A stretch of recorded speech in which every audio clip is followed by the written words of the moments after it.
Jeff, what's the good news? Well, we could look outside, I guess. You don't have to look very far. Another beautiful morning across Michigan, and probably at least another after that. So we are in at least a very, very pleasant and um, agreeable type of weather pattern here. But I'll get more to that in a second. We've got quite a bit of ground to cover this morning, and I'm going to start with just a brief review of what turned out to be well, a close shave for many parts of Michigan, but for the Midwest, it was a major weather event, and that was the derecho event here back last Monday as this system moved across the Midwest, and Michigan got a glancing blow from this. I'll talk more about that in just a second, but the lead image on the top here is taken from an automated camera out at South Haven and shows the leading edge of the severe thunderstorms as they moved onshore in southwestern lower Michigan. And there was damage reported in sections of southwestern lower Michigan, but given what had happened upstream, we got, well, it could have been much, much worse. I think that's the bottom line. You may be wondering, what is this derecho? And interesting name, it has Spanish origins, but a derecho refers to really a cluster of individual thunderstorms that behave in a almost like in a regional manner. And what sets it apart in these events, this was probably the most serious derecho event we've had in the Midwest, maybe in 10 years. But there are a couple maps down here below, especially the one on the left here. This derecho event, again, these clusters form, and it's in response to a couple things. One is a connection with the upper troposphere and the jet stream. And at the same time, we had an awful lot of warmth and moisture at the surface. And what these thunderstorms do collectively is they self-regenerate and last for many hours at a time. The event began way out in southeastern South Dakota, northeastern Nebraska, as you can see here from the image, and then moved east-southeast across the central Corn Belt, central sections of Iowa, northern Illinois, and then finally into Indiana and Ohio. It covered almost 800 miles in 14 hours. And at times in Iowa and Illinois, the leading edge of the thunderstorms was moving eastward at over 70 miles per hour. Those are things we don't see very often, fortunately. But the problem, again, with these types of events is as they regenerate themselves continually, they can last for many hours. There were winds reported with this event in excess of 80, actually in some cases in excess of 100 miles per hour in Iowa, but it caused the problem with the derechos is the scale. And whereas most severe thunderstorms we see may affect an area of a few miles in diameter, derechos, because they're clusters and large groups of thunderstorms, can affect much larger areas, and this one did. You can see, again, from both these are actual reports of both high wind and hail damage as this thing made its way east and southward. On the far right-hand side, another summary of that. And again, I guess the good news about this is that it could have been much worse. There was actually very difficult, very rough weather across the lake in southeastern Wisconsin, northeastern Illinois, but the derecho event actually weakened as it moved into Michigan and then veered a little bit more to the south and east. So we just got a glancing blow, and as you can see from the summary here, most of the damage was confined to the southwestern lower peninsula. So very unusual. Fortunately, these things don't happen very often, but Michigan was just on the northeast edge. The damage from this across central areas of the Corn Belt, though, was significant, and you can see a couple of examples of this. A lot of corn knocked down. This, of course, would have been in grain fill, and the damage ranges from everything from a few stalks knocked down to plants completely cut off and the stalks broken. And you can see some examples. These are, again, both from central Iowa. There was also structural damage. You can see a grain storage facility here blown over. That's something we just don't see very often, but this is in response to 80 to 100 mile per hour winds. Finally, on the lower right-hand side here, how much area, I mentioned the spatial scale of these things is something unusual. You can actually see, this is a visible satellite picture taken on the 11th of August, the day after, on Tuesday, and you can physically see where the corn has been flattened. It's a little bit difficult to see. I've outlined it in red, but you can see the lighter area there. This gives you an idea about how much, and we're not talking marginal areas of the Corn Belt here. This is prime production. Just to give you a little bit of reference here, the patchy area here. This is the Metro Des Moines area. This is Waterloo here, and off here on the side we've got Cedar Rapids and Iowa City, and then the Quad Cities is over on the far right-hand side here. So we're talking about prime areas, prime production areas of the Corn Belt. Large areas, thousands and thousands of acres. Actually, it's some estimates over into the millions of acres that were affected by this. So it's something we rarely see.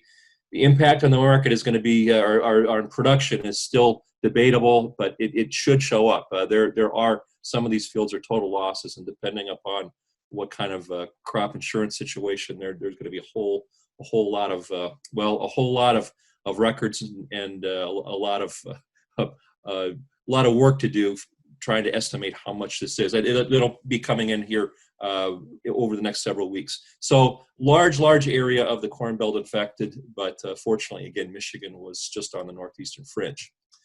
As we look at the week in a whole, moving on quickly, our week, very close to normal temperatures. That's the gray area here. A little bit, a degree or two warmer than normal in the far north, and then maybe a degree or two cooler in the south. So we're pretty close to the long-term averages. I think the big news, though, for Michigan, for us, was the rainfall totals. And these are the weekly totals here, ranging from more than 2, actually in some cases more than 3 or 4 inches in the western upper peninsula and across west central and northern sections of the lower peninsula. Contrast that with the southeastern corner, which has been the driest area of the state for some time. You can see little or no precip fell across that area of the state. So another dry week, and given where the outlook is going, that's going to be a theme that I'll continue on.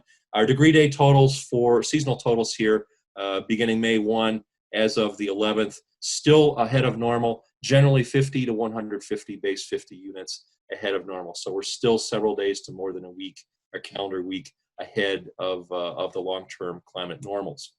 The other, I mentioned the moisture here. This is last week's drought monitor.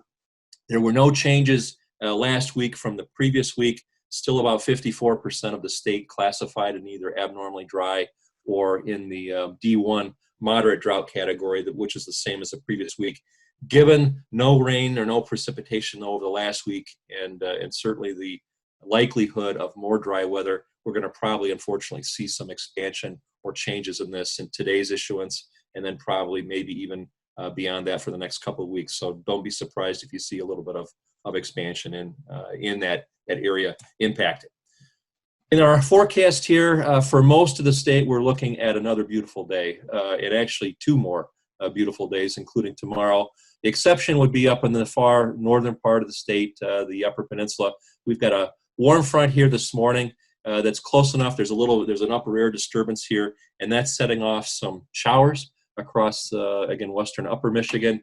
These will gradually dissipate during the day, and we should see mostly dry conditions here by this afternoon, but there probably will be some clouds left over from that during the day. The southern part of the state, fairly similar to yesterday, sunny, mostly sunny, dry and warm, with the temperatures generally ranging from the upper 70s far north, where we still have some clouds, to the mid and upper 80s. So it will be several degrees above normal. Low temperatures remaining in the low 60s, a couple degrees warmer than they have been the last couple mornings here. But high pressure is the general feature here. You can see it's just off to our north and east over Ontario.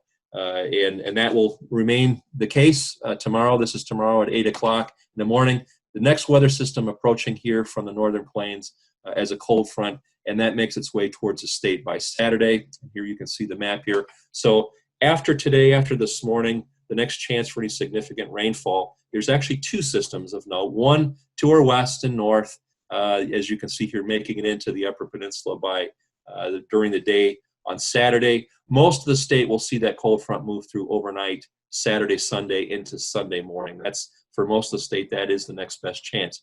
There is another weather system, though, down in the Ohio Valley. This system is very, very similar to one that we had a couple of weeks in Michigan. It ended up are leading to more precipitation than had been in forecast. But it's a slow-moving area of low pressure, and it's possible that we could see some rainfall sneak up into the southern tier or two of counties, especially across the southeastern lower, which is where they could use the precipitation. But if we do, we would see that probably on Saturday before the frontal boundary makes its way through. So something to keep an eye on. Again, there are two systems here. Most of the guidance isn't very bullish on this, or on the western system for that matter either. But it is possible in the southern part of the state we could get a little bit of rain from that system on Saturday. Most of the precipitation should be over, coming to an end by Sunday afternoon or evening at the latest.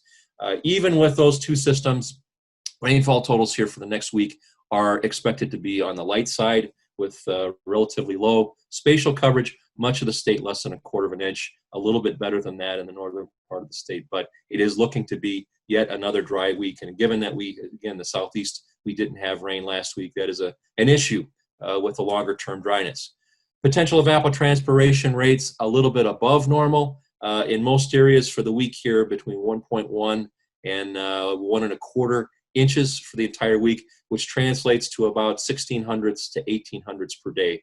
And again, that's a couple hundredths of an inch greater than normal, and that's largely because we are going to be looking at, some sunny skies here early, but also because of above normal temperatures. We should see temperatures continue above normal until Sunday, but then some big changes are coming here for early next week. Again, similar to a weather system that we had a couple weeks ago with the formation of a troughing feature over the Ohio Valley, and that's going to lead next week to probably cooler than normal temperatures, at least for the bulk of the work week next week.